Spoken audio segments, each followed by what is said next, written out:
Il règne un silence de mort à l'aube de la campagne. Cet instant suspendu où la nature semble décider quelles lois resteront en vigueur et lesquelles seront défiées par le hasard ou la main de l'homme. Imaginez un instant qu'au milieu de ce paysage de corral et de brume surgisse une créature qui n'appartient tout à fait à aucun monde connu.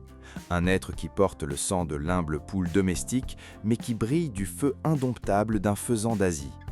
Est-ce un caprice de la génétique ou une possibilité réelle qui palpite au cœur de nos fermes? Bienvenue sur Force Agrarie. Aujourd'hui, nous plongeons dans les profondeurs de l'ornithologie rurale pour découvrir ce qui se passe réellement lorsque deux lignées aussi lointaines décident de se croiser dans une expérience qui frise l'impossible. Souvent, en parcourant nos terres, nous tenons pour acquise la pureté des espèces qui nous entourent. Mais la curiosité humaine, poussée par la recherche de plumages exotiques ou de nouvelles résistances biologiques, a tenté d'effacer les lignes de démarcation entre les volailles de basse-cour et les seigneurs des forêts. Le faisan, avec son sillage de couleurs métalliques et son instinct de fuite perpétuelle, semble être le pôle opposé de notre poule docile, sélectionnée durant des millénaires pour la vie en communauté humaine. Pourtant, tous deux partagent une racine commune, un code génétique ancestral qui nous amène à nous demander jusqu'où va la compatibilité de la vie. Dans les prochaines minutes, nous allons démêler les processus biologiques, les difficultés de fertilisation et le comportement erratique de ces hybrides qui défient la logique de l'éleveur conventionnel. Nous verrons pourquoi la plupart de ces tentatives se terminent dans le silence d'un œuf qui n'éclora jamais, et ce qu'il advient des rares spécimens qui parviennent à briser la coquille pour affronter un monde qui ne sait pas comment les classer. C'est une histoire de science, de patience paysanne et des limites infranchissables que la Terre elle-même impose. Avant de nous aventurer dans ce voyage fascinant à travers les secrets de la génétique rurale, nous vous invitons à devenir un membre actif de notre communauté Force Agrarie. Si vous appréciez la sagesse de la campagne et la beauté de ses mystères, donnez un j'aime à cette vidéo pour que notre voix atteigne plus de recoins du monde. Nous vous invitons également à vous abonner à la chaîne en activant la cloche de notification pour ne jamais manquer notre table de discussion sur la production et la vie à la ferme. Et au fil de notre progression, nous aimerions que vous nous disiez en commentaire quel aspect de ce croisement vous intrigue le plus, ou si vous avez déjà été témoin de quelque chose de similaire dans vos propres élevages. Votre expérience est l'engrais qui nourrit notre contenu. Le faisan n'est pas seulement un beau visage dans le paysage rural. Originaire des vastes étendues d'Asie, cet oiseau est depuis des siècles le symbole du sauvage et de l'inaccessible. Contrairement à la poule, qui a troqué sa liberté contre la sécurité du poulailler, le faisan vit dans une tension constante avec son environnement. Ses plumes vertes, dorées et rouges ne sont pas simplement des ornements, elles sont le résultat d'une évolution qui privilégie le camouflage et le déploiement de puissance au plus profond du feuillage. A l'inverse, la poule domestique, descendante de Gallus gallus, représente la stabilité, la production et la subsistance quotidienne de millions de familles. Lorsqu'un éleveur décide d'unir ces deux mondes, il ne mélange pas seulement des plumes, il tente de réconcilier la douceur avec l'aridité sauvage. C'est un processus technique qui nécessite une connaissance approfondie des cycles de lumière, des régimes spécifiques et de la psychologie aviaire. Ce n'est pas un simple caprice, c'est un défi à la biodiversité qui nous oblige à examiner à la loupe chaque étape du développement embryonnaire. Tout au long de ce bloc, nous comprendrons que la proximité génétique entre ces deux membres du groupe des galliformes est le seul pont permettant cette union, même s'il s'agit d'un pont fragile et souvent destiné à s'effondrer. Nous explorerons comment le comportement du faisan, cet instinct de fuite qui le fait disparaître au moindre craquement, se manifeste chez ses descendants hybrides, créant des animaux qui, bien que physiquement proches de la poule, possèdent une âme qui appartient toujours à la jungle. Cette dualité est ce qui rend ce sujet si passionnant pour nous chez Force Agrarie. Alors préparez-vous, soyez attentifs, car nous sommes sur le point d'entrer dans le laboratoire de la nature, là où la curiosité et la réalité s'entrechoquent.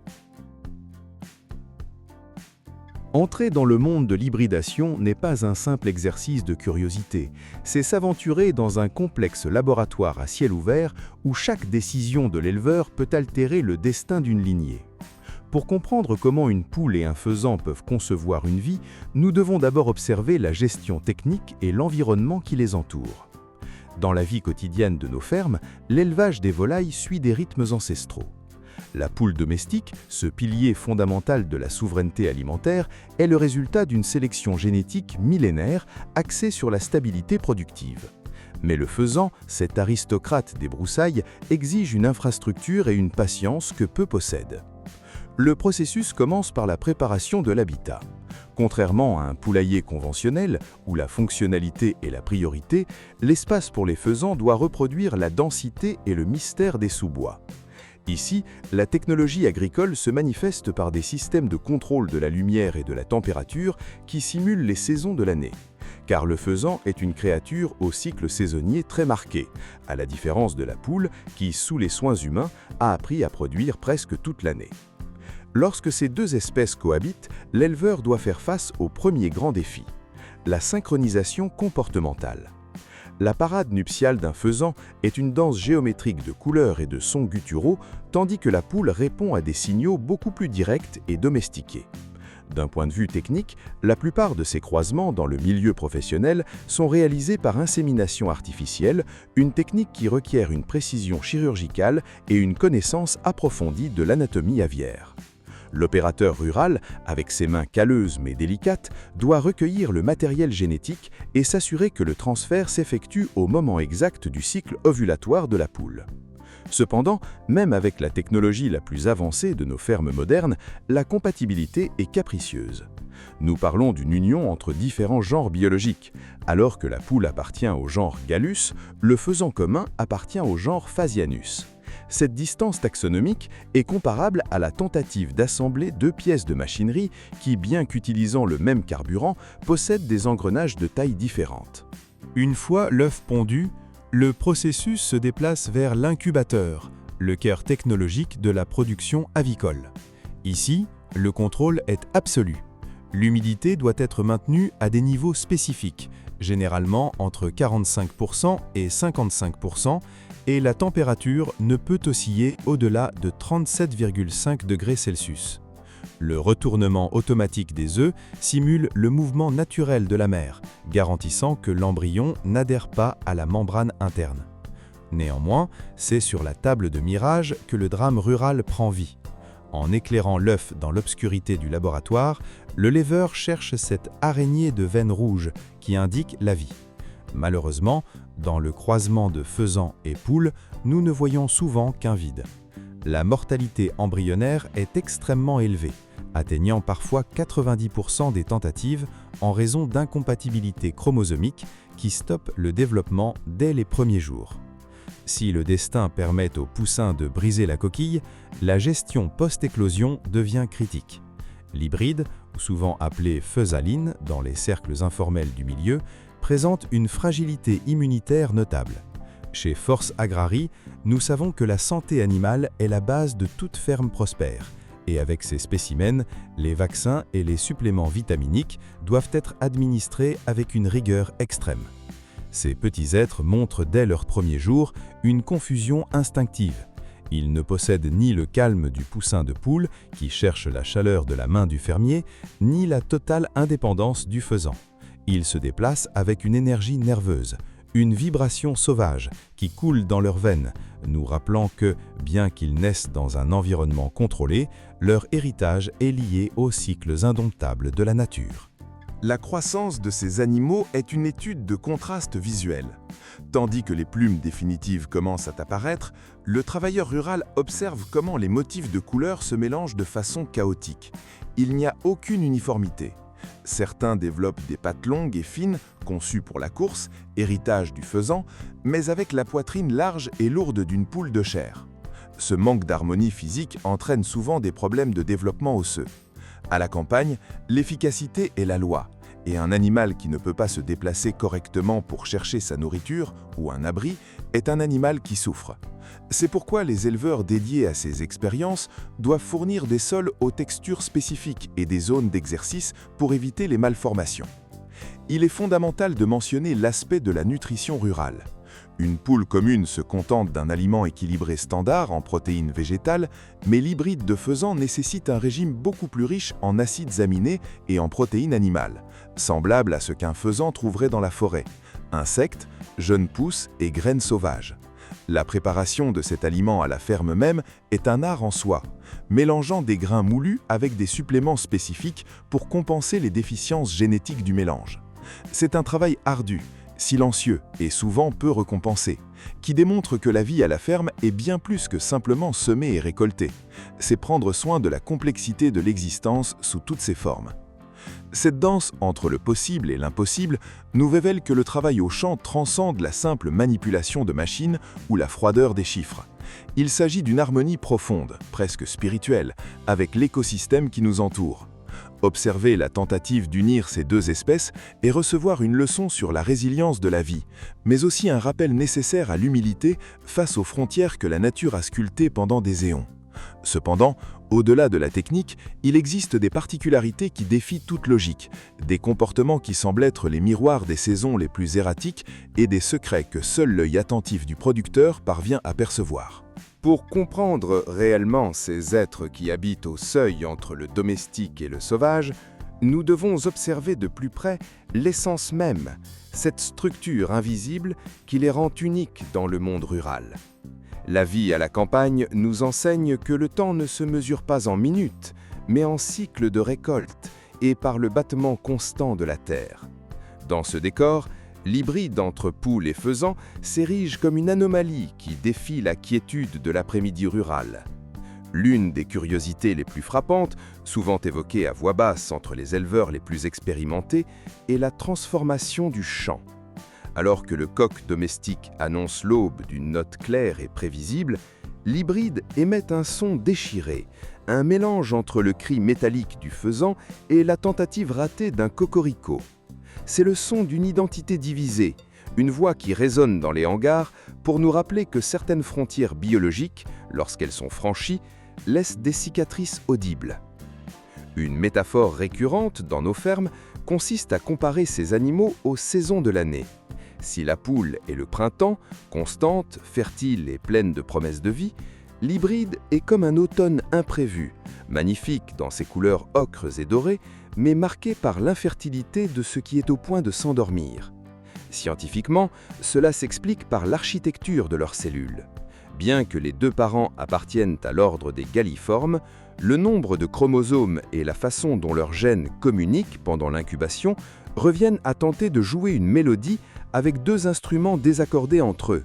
Le résultat est une créature qui possède la force du faisan pour voler sur des distances courtes et explosives, mais qui manque de la direction instinctive pour revenir au nid.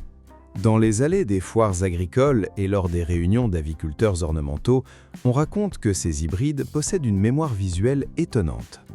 Contrairement à la poule commune qui peut s'habituer rapidement à de nouvelles routines, le descendant du faisan hérite d'une méfiance ancestrale envers les ombres. On dit qu'ils peuvent reconnaître le profil d'un rapace à une distance bien plus grande que n'importe quelle volaille domestique, réagissant par un cri d'alerte qui met en garde tout le poulailler. C'est ici que nous voyons le sang de la forêt se manifester. Un instinct de survie qui n'a pas été dilué par des millénaires de domestication. Mais il existe un secret biologique qui définit leur existence, la stérilité. À la campagne, où la vie se définit par la capacité à se multiplier, ces hybrides sont une impasse. La nature, dans son immense sagesse, place un verrou génétique pour éviter que les espèces ne se mélangent sans discernement et ne perdent leur but évolutif. Les femelles en particulier développent rarement un système reproducteur fonctionnel. Leurs ovaires sont comme des terres arides où la graine de la vie ne trouve pas de refuge. Les mâles, bien qu'ils puissent montrer un comportement de parade fougueux et majestueux, produisent généralement des cellules dépourvues de l'énergie nécessaire à la fertilisation. C'est une beauté stérile, une œuvre d'art vivante qui commence et se termine avec elle-même. Une autre curiosité fascinante est la résistance climatique. On a observé que ces spécimens supportent bien mieux les gelées matinales que les races de poules plus commerciales. Leur plumage, plus dense et doté d'une structure qui repousse mieux l'humidité, semble conçu pour les nuits de forêt et de brume. Il est fascinant de voir comment, par une matinée glaciale à la ferme, alors que les poules cherchent la chaleur du bâtiment, l'hybride reste impassible sur une branche haute, observant l'horizon avec la même dignité qu'un faisan sur les pentes de l'Himalaya. C'est un rappel que, bien que leur existence soit un défi à la norme, ils portent avec eux des outils de survie extraordinaires. L'évolution de la technologie agricole nous permet aujourd'hui de documenter ces cas avec une précision jamais vue auparavant. Des caméras à haute vitesse captent l'envol de ces oiseaux, montrant un battement d'ailes nettement plus puissant que celui d'une poule commune, mais moins efficace que celui d'un faisan pur. C'est un entre-deux inconfortable, une transition constante. Dans l'histoire des traditions agricoles, ces animaux étaient parfois des présages ou des curiosités de foire, mais nous comprenons aujourd'hui qu'ils sont des leçons vivantes de génétique appliquée. Ils nous enseignent que la biodiversité n'est pas un jeu de hasard, mais un équilibre délicat que l'homme de la Terre doit apprendre à lire avec respect et admiration. Enfin, il existe la métaphore du pont rompu. Ces hybrides sont un pont qui tente d'unir la sécurité de la ferme aux dangers de la forêt, mais c'est un pont qui n'atteint jamais l'autre rive. Ils représentent le désir humain pour l'exotisme et la nouveauté, contrasté par la réalité immuable des lois naturelles. En les voyant marcher dans le pré, avec cette allure élégante mais erratique, nous ne pouvons nous empêcher de ressentir une connexion profonde avec les mystères de la vie rurale. Ils sont les témoins que, dans les champs, chaque jour est une opportunité d'apprendre quelque chose de nouveau, de s'étonner du plus petit détail et de reconnaître que, malgré toute notre technologie, la nature a toujours le dernier mot.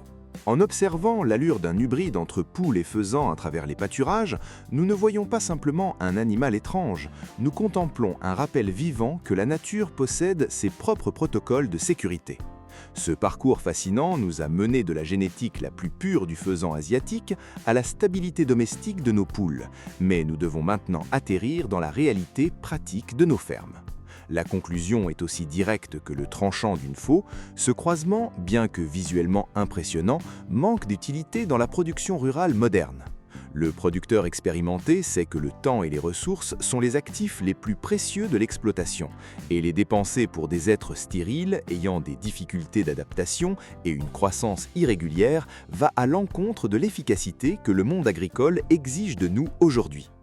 L'importance de ce processus rural que nous avons analysé réside dans la compréhension que la biodiversité n'est pas un puzzle dont on peut forcer les pièces à s'emboîter.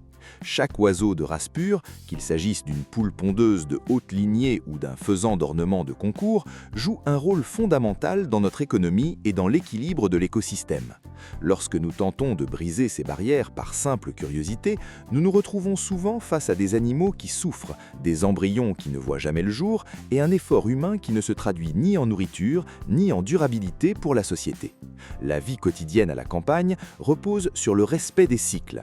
Les semailles ont leur temps, la récolte son moment et la reproduction sa lignée sacrée. Ce savoir technique et empirique est ce qui nous permet en tant que société de bénéficier d'aliments de qualité et d'un monde rural prospère. La technologie agricole actuelle ne cherche pas à créer des chimères, mais à renforcer la santé des races pures, à améliorer leur résistance aux maladies et à garantir que chaque être vivant sur l'exploitation mène une vie digne et productive. En fin de compte, la véritable beauté de la nature ne réside pas dans l'étrange ou le forcé, mais dans la perfection de ce qui existe déjà et que nous avons perfectionné par des siècles de tradition et de sciences appliquées. Chez Force Agrarie, nous pensons qu'être un bon gardien de la terre signifie avant tout comprendre ses limites et travailler en harmonie avec elles. Ce fut un plaisir de partager cette enquête approfondie avec vous. Si ce contenu a éveillé votre curiosité ou vous a appris quelque chose de nouveau sur le monde fascinant de l'ornithologie rurale, nous vous demandons de ne pas laisser passer ce moment. Donnez un j'aime à la vidéo dès maintenant. Votre soutien est ce qui nous permet de continuer à créer des documentaires de cette envergure. De plus, si vous ne l'avez pas encore fait, abonnez-vous à la chaîne de Force Agrarie et activez toutes les notifications. Vous ne voudriez pas manquer les prochaines histoires que nous préparons depuis le cœur de nos campagnes. Enfin, et ce n'est pas le moins important, laissez un commentaire pour nous dire quelle information vous a paru la plus étonnante ou si vous avez déjà pensé que ce croisement était possible. Vos histoires sont celles qui complètent réellement notre travail à chaque vidéo. La vidéo d'aujourd'hui s'arrête ici. Merci de nous avoir accompagnés jusqu'au bout. Très bientôt, un nouveau contenu arrivera sur la chaîne, présentant plus d'histoires, plus de processus et plus de curiosités du monde rural passionnant. À la prochaine vidéo. Que Dieu vous bénisse.